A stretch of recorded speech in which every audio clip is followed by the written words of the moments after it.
Whenever you are asked to step up to the plate, and this happens a lot when you're a leader, you are asked to step up and speak on the spot. And there's that moment where your face realizes, oh, it's down to me.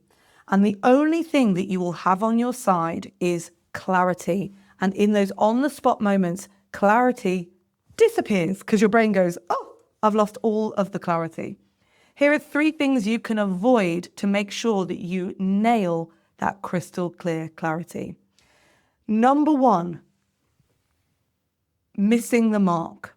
Avoid missing the mark. In fact, you should be trying to meet the audience where you are. And the most important thing that you can do for clarity is acknowledge where the audience are. And this, by the way, buys you time as well. What I mean by meeting the audience where they are is you must have been on a meeting or started a meeting where you start in the middle. You jump on the meeting. Hi, everybody, glad to be here. Now we need to order some chairs for this event. And everyone goes, what event? You know, when we should have done A, B, C, D, E, F, G, we've gone D before and then Z, assuming that everyone in the room knows where you're coming from. And really, by acknowledging the room, hello, welcome, we are here to talk about this event. Or have you read the article that has been given to you about this event? It brings you into the moment. And if you're not sure where they are, the best thing you can do, ask them. Ask the audience, what do you know about this already? Okay, here's where we're starting then.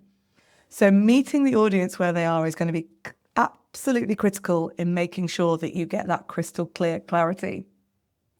The second thing that gets in the way of clarity is detail. Too much detail derails a point, a conversation, a presentation, a story. Detail is the number 1 way that you can confuse your audience. And I'm telling you now, the number 1 rule of any presenting is do not confuse your audience.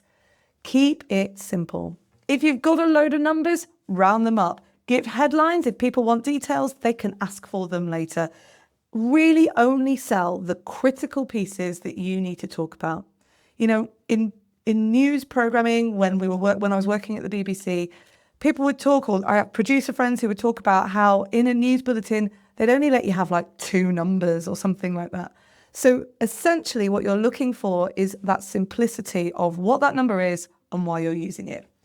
Technical detail derails a story. It derails a point. And the third thing that 100% will get in the way of your clarity is jargon.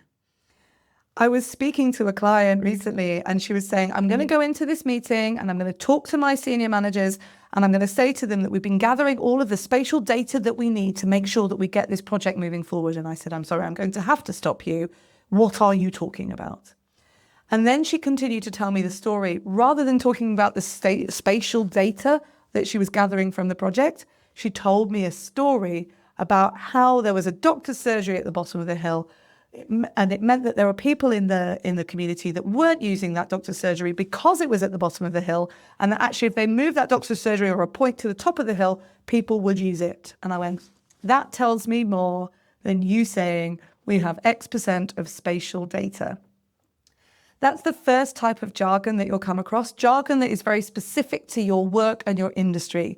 Let me tell you right now, if you're an events manager or if you're an account manager and you even get the urge to introduce yourself as, say, I'm an events architect or an account architect, stop right there. No one's going to know what you're talking about and they're going to go, huh? Back to confusion. You want to keep things familiar and where people understand them and so you really connect. And the second type of jargon, they are words that people use all the time and they lose their meaning. I was in an event the other week and I was hosting a panel on well-being at work and I thought, I'm going to have to ask what psychological safety actually means because I think we've said it so many times now and we see it in so many things that we've kind of lost what that really means. And so I asked the question, what does that really mean? And it got right in underneath it. But on a more basic business level, things like moving forward or creating or stopping, getting into the low-hanging fruit. We've got to get out of the weeds. things that we say a lot and things that we hear a lot that we think, oh, that will make me sound really clever because I sound like what everyone else sounds like. They are the words that make you just sound like you're going, meh, meh, meh, and they get rid of your clarity.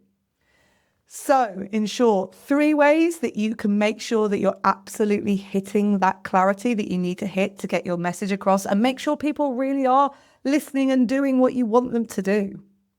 And especially when you're being whizzed into position and being asked to speak immediately. Number 1, make sure you start where the audience are rather than where you are. Bring it back, find out where they are, ask questions if you need to. Number 2, keep it simple. Chunk up numbers, make sure that you're clear with your detail, and make sure you're just purely headlining it rather than going into it all. If anyone has any questions about it, I am sure they will ask. And number 3, make sure you're speaking like you would to your friends, maybe in a bar or in a social situation.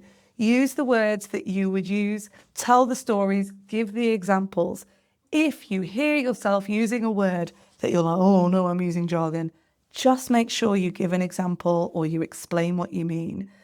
Let's get these presentations that you're doing to absolute clarity by bringing them to the feet of your audience. And the outcome? When you do a presentation, people will be like, do you remember that presentation? Did you see that presentation? They were really good, weren't they? Rather than they just get on with their day. Because that's the danger here. It's not about being bad. It's not about being not very good. It's about just being forgettable. And without the clarity, then that's where you'll be. So let's create memorable presentations. Let's get you to a great place in your leadership, and let's make sure you're landing your message with absolute crystal clear clarity. If you want to find out more, I'm going to be running a free webinar on speaking for leaders. You have 2 jobs as a leader. You have to speak to steer your business and you have to speak to sell your business. So at the end of February, you can jump on a free webinar with me. There'll be more information in the channel notes, and make sure you sign up to the waitlist at thepresentercoach.co.uk/sign up.